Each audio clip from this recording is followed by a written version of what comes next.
Item ಯಾವುದೇ ಇರಲಿ try ಮಾಡಿ ಆಚಿ ಚಿಕನ್ ಮಸಾಲಾ. ಆಚಿ ಚಿಕನ್ ಮಸಾಲಾ. ಮತ್ತೊಂದು ಕಡೆ ಕಾಂಗ್ರೆಸ್ ಇಲ್ಲಿಯ ಮುಖ್ಯಮಂತ್ರಿಗಳು ಉಪಮುಖ್ಯಮಂತ್ರಿಗಳು ನಿಮ್ಮ ಸಚಿವ ಸಂಪುಟದ ಸಹೋದ್ಯೋಗಿಗಳೆಲ್ಲ ಒಂದು ಆರೋಪ ಮಾಡ್ತಾರೆ. ಕರ್ನಾಟಕ ಇಡೀ ದೇಶದಲ್ಲೇ ಅತಿ ಹೆಚ್ಚು ತೆರಿಗೆ ಕಟ್ಟುವಂತ ರಾಜ್ಯಗಳ ಪೈಕಿ 2ನೇ ಸ್ಥಾನದಲ್ಲಿದೆ. ಆದರೆ ಕೇಂದ್ರದಿಂದ ಕರ್ನಾಟಕಕ್ಕೆ ಬರುವಂತ ಅನುದಾನದ ಪ್ರಮಾಣದಲ್ಲಿ ದೊಡ್ಡ ಮಟ್ಟದಲ್ಲಿ ನಮಗೆ ಅನ್ಯಾಯ ಆಗುತ್ತೆ. ನಾವು 100 ರೂಪಾಯಿ ತೆರಿಗೆ ಕಟ್ಟಿದ್ರೆ ಕೇವಲ 14 ರೂಪಾಯಿ ಸಿಗುತ್ತೆ, 1 ರೂಪಾಯಿಗೆ 14 ಪೈಸೆ ಸಿಗುತ್ತೆ. ಇದು ಹಾಗೆ ಆಗ್ತಿದೆಯಾ ನಿಜವಾಗಿಯೂ? ನಾವು ಮಹಾರಾಷ್ಟ್ರದ ನಂತರ 2ನೇ ರಾಜ್ಯ ಅತಿ ಹೆಚ್ಚಿನ ತೆರಿಗೆಯನ್ನು ಕೊಡ್ತಕ್ಕಂಥದ್ದು. ಓಕೆ, ಆ ತೆರಿಗೆ ಕೊಟ್ಟರೆ ಅದನ್ನು ವಾಪಸ್ ನಮಗೆ ಬರಬೇಕಾಗಿರ್ತಕ್ಕಂಥದ್ದು ಎಷ್ಟು ಬರ್ತದೆ ಅಂದರೆ 1 ರೂಪಾಯಿ ನಾವು ತೆರಿಗೆಯನ್ನು ಕೊಟ್ಟರೆ ವಾಪಸ್ ಬರೋದು ಕೇವಲ 13 ರೂಪಾಯಿ, 13 ಪೈಸೆ 13 ಪೈಸಾ ಅಷ್ಟೇ ಬರ್ತಕ್ಕಂಥದ್ದು.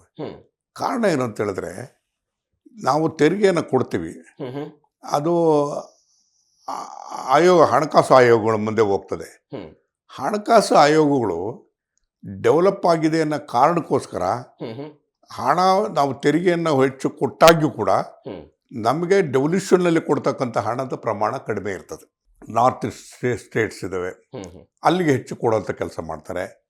ಅವರು ಯಾವ ಮಾನದಂಡ ಇಟ್ಕೊಂಡು ಮಾಡ್ತಾರೆ ಅಂತಕ್ಕಂಥದ್ದು ಗೊತ್ತಾಗೋದಿಲ್ಲ. ಅದನ್ನು ಒಬ್ಬೊಬ್ಬರಿಗೆ ಒಂದೊಂದು ರೀತಿಯಾಗಿ ಮಾಡ್ತಾರೆ. ಈಗ ಅತಿ ಹೆಚ್ಚು ಹಣ ಬರತಕ್ಕಂಥದ್ದು ಬಿಹಾರಕ್ಕೆ, ರಾಜಸ್ಥಾನಕ್ಕೆ, UPಗೆ, ಆಮೇಲೆ ನಾರ್ತ್ ಈಸ್ಟರ್ನ್ ರಾಜ್ಯಗಳಿಗೆ ಬರ್ತದೆ.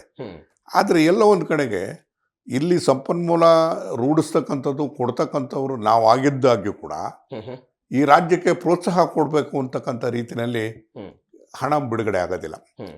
ಯೋಜನೆಗಳಿರ್ತದೆ. ಇದಲ್ದಲ್ಲೇ ಡೆವಲ್ಯೂಷನ್ ಮುಖೇಣ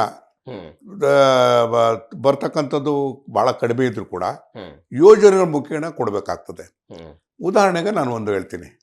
ಭಾರತ ಸರ್ಕಾರ ಒಂದು ಯೋಜನೆ ಮಾಡ್ತು, JJM ಅಂತ, ಜಲ್ ಜೀವನ್ ಮಿಷನ್ ಅಂತ ಹೇಳಿ. ಅಂದರೆ ಪ್ರತಿಯೊಬ್ಬರಿಗೂ ಕೂಡ ಕುಡಿಯೋ ನೀರನ್ನ ಕೊಡಬೇಕು ಅಂತಕ್ಕಂಥ ಒಂದು ಒಳ್ಳೆ ಉದ್ದೇಶ ಇಟ್ಕೊಂಡು ಕಾರ್ಯಕ್ರಮವನ್ನು ಮಾಡಿದ್ರು.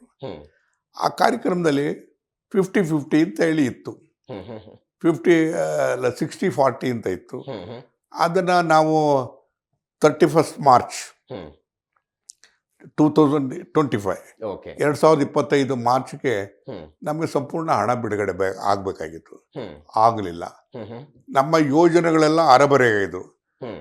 First phase, second phase, third phase ಅಂತ ಮಾಡಿದ್ರು. ಈ ಕೆಲವು ರಾಜ್ಯಗಳಲ್ಲಿ, ದಕ್ಷಿಣದಲ್ಲಿ ಇರ್ತಕ್ಕಂಥ ರಾಜ್ಯಗಳು ಫೇಸ್ 2, ಫೇಸ್ 3ನಲ್ಲಿ ಬಂದು, ಹಾಗಾಗಿ ನಮಗೆ ಹಣನೇ ಬಿಡುಗಡೆ ಆಗಲಿಲ್ಲ, ಕೆಲಸನೂ ಪ್ರಾರಂಭ ಆಗಲಿಲ್ಲ. ಆಮೇಲೆ 2025 ಕೊನೆಯಾಗೋಯ್ತು.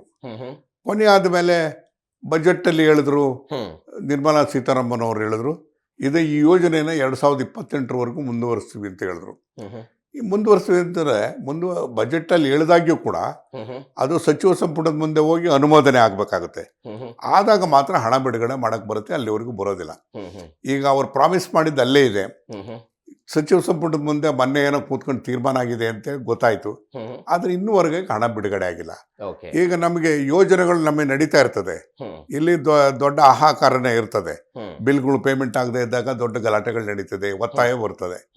31 ಮಾರ್ಚ್ 2025ಗೆ ನಮಗೆ ಸುಮಾರು 13,000ಕ್ಕೂ ಹೆಚ್ಚು ಕೋಟಿ ರೂಪಾಯಿಗಳನ್ನ ಬಿಡುಗಡೆ ಮಾಡಬೇಕಾಗಿತ್ತು, ಬಿಡುಗಡೆ ಮಾಡಲಿಲ್ಲ.